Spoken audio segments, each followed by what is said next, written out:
If you've been watching my videos lately, I might be coming off as a broken record, but the major scale has been the subject of the last few. As I stated before, the major scale is ubiquitous, it's everywhere, and today we're going to be looking at Pearl Jam's song Wishlist as our example of how to use that major scale in a popular song. So let's not waste time and just go ahead and get at it. My name is Keith, welcome back to the channel. Alright, so before we get started, let's just talk about the gear I'm using. I am running through a Fender Super Champ XD. I have a compression pedal on very slightly and a little bit of reverb from the amp. And I have my memory toy on as a little slight delay. And as far as the guitar goes, this is just your standard run-of-the-mill Fender Telecaster. It's made in Mexico. I think it's circa 2011.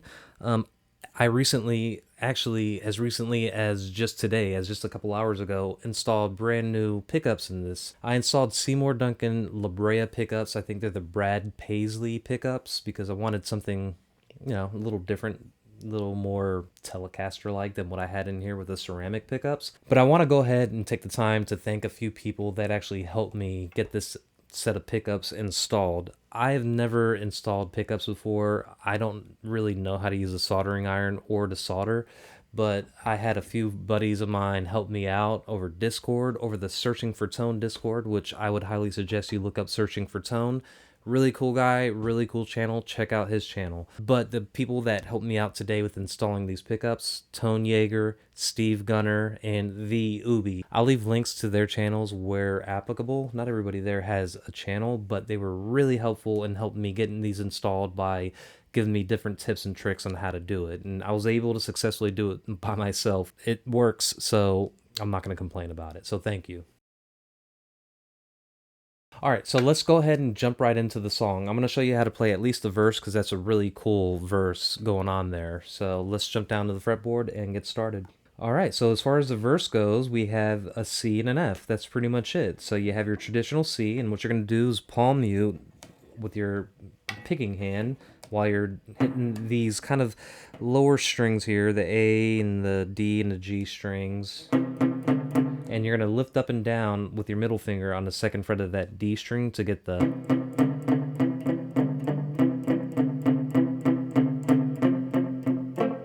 And then for the F, which is the next chord, instead of playing an F traditionally like this, or like this, we're just going to take that C and then drop down our pinky on the D string, third fret. And then you're going to take your middle finger and put it on the G string, but you don't really need to, but it's kind of good to do that, so...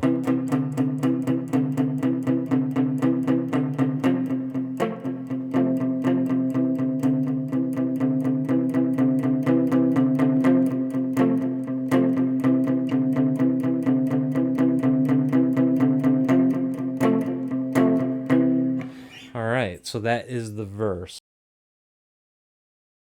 But we're not here to look at the verse. Let's look at the solo. So I'm going to break this up into two sections. The first section, I'm going to straight show you how the solo is done in the middle of the song here. And then the second section, we're going to go over what that solo is, what it consists of, which is the G major scale. But I want to break it down and show you different ways to play it across the fretboard using the cage system. So taking a look at the solo, we're starting on a G because the solo starts with the chords a G and an F and a C. That's the bridge section of the song. So if it starts off with that G, he's starting right here on the 8th fret of the B string, which is a G. All right, so we know that if we look at the triad, the D-shaped triad for a G, we know that the root is right here on that B string, so that's our G. So he's taking this G and then hammering down from the G onto the 10th fret, then sliding straight up to the 13th fret, and then back down to the 12th fret, all on the B string. So slowly. All right, from there, he's going to the 13th fret again and sliding back down to the 10th fret. And then to the 10th fret again. And then he's doing this little hammer on from the 10th to the, or from the 12th to the 10th fret. And then back to the 5th fret, which is an E because That's how you tune your guitar. So again, 8th fret, hammer on the 10th fret, up to the 13th, then 12th, hang on that, then 13th fret and slide back down to the 10th. Then the 12th fret, and then this little hammer on pull off, then to the 5th fret.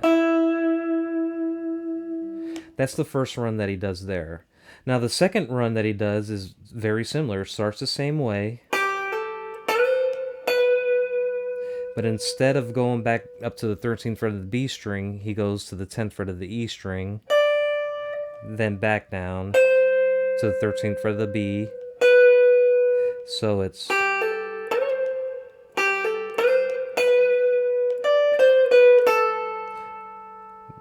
and then back down to the 10th fret of the E string, then the 12th fret of the B string. I know it's a lot, but if you listen to it over and over, you'll get it. Then to the 12th fret of the B string, and then to the 8th fret, which is that G, and slides it back down to the E on the 5th fret of the B string. So that was a lot. Let me just run through that second part of the solo really slowly.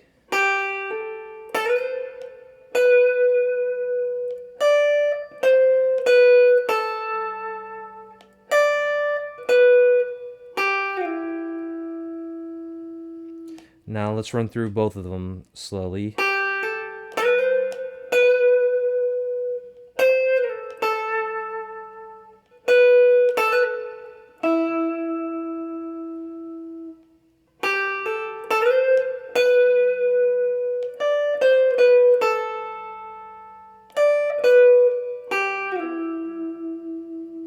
Alright, so that is the solo, that middle solo. Pretty simple, pretty easy to do.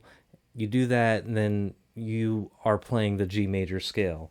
Now, to kind of round things out, what he's doing here for that little swell part is I have my Telecaster here on purpose because this plate is reversed, so the volume knob is over here instead of being back here. So that allows me to move and use my pinky for the swells.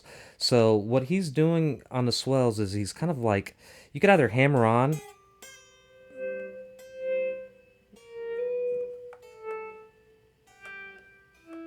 you know, just the same notes down the fretboard on that B string. I don't really get too much sustain here, so I like to pick it while the volume's kind of off and then roll up, so it's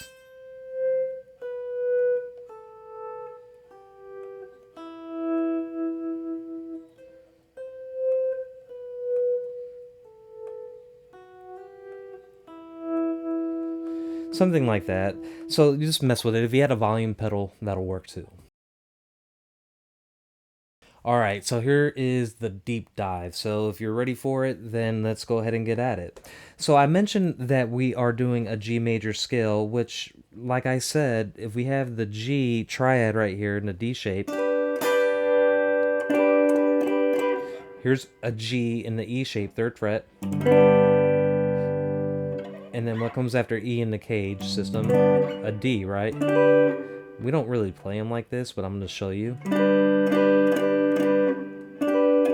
And then the C here, this is a C shape. Then an A shape G. Then a G shape G. It just repeats. So if we are, let's just look at it from the beginning here. So let's start with open position. Let's identify the major scale.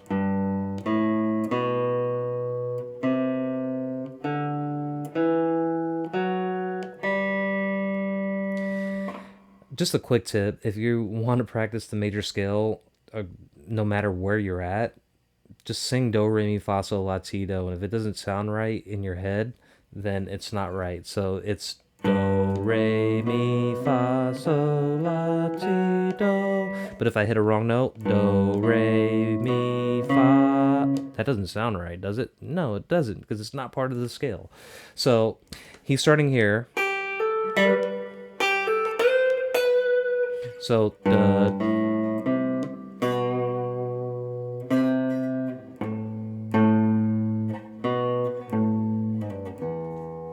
because we're ending on that E.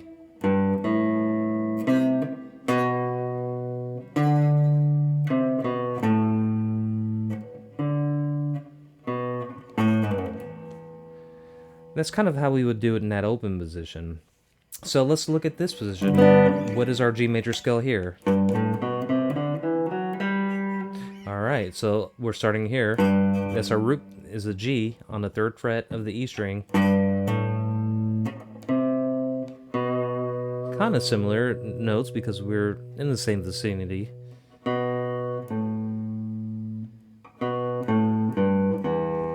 Alright, that's how he would do it there. Let's look at the next shape. So we have the E shape here. Then we have that D shape here. So let's look at the scale. Instead of playing it up here, let's play it down here. So we have the root here on the B string. That's a G. The root's also here on the D string. All G's, right? So if we have that root on the D string, what's the major scale? What is it? All right. So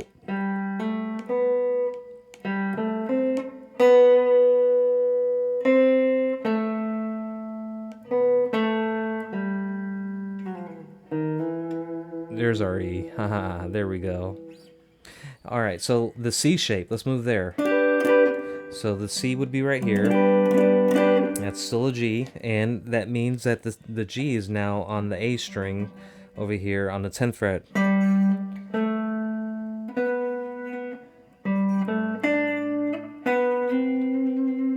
Okay, so it's...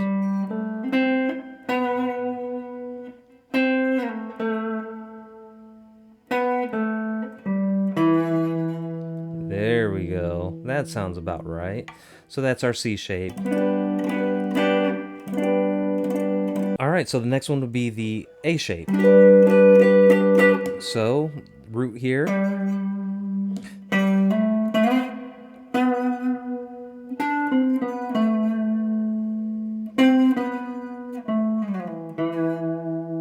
Okay, we're getting somewhere. But yes, we're playing all this stuff here in a lower register on these kind of lower strings, but you could do the same thing across the bottom strings. The trick is identifying a root, and the root here is a G, G, G, right? So we could start from any G and work our way up. What he did in this example was just did a 1-string major scale, and he added the 2 strings on the second part of that solo. You don't have to use that E.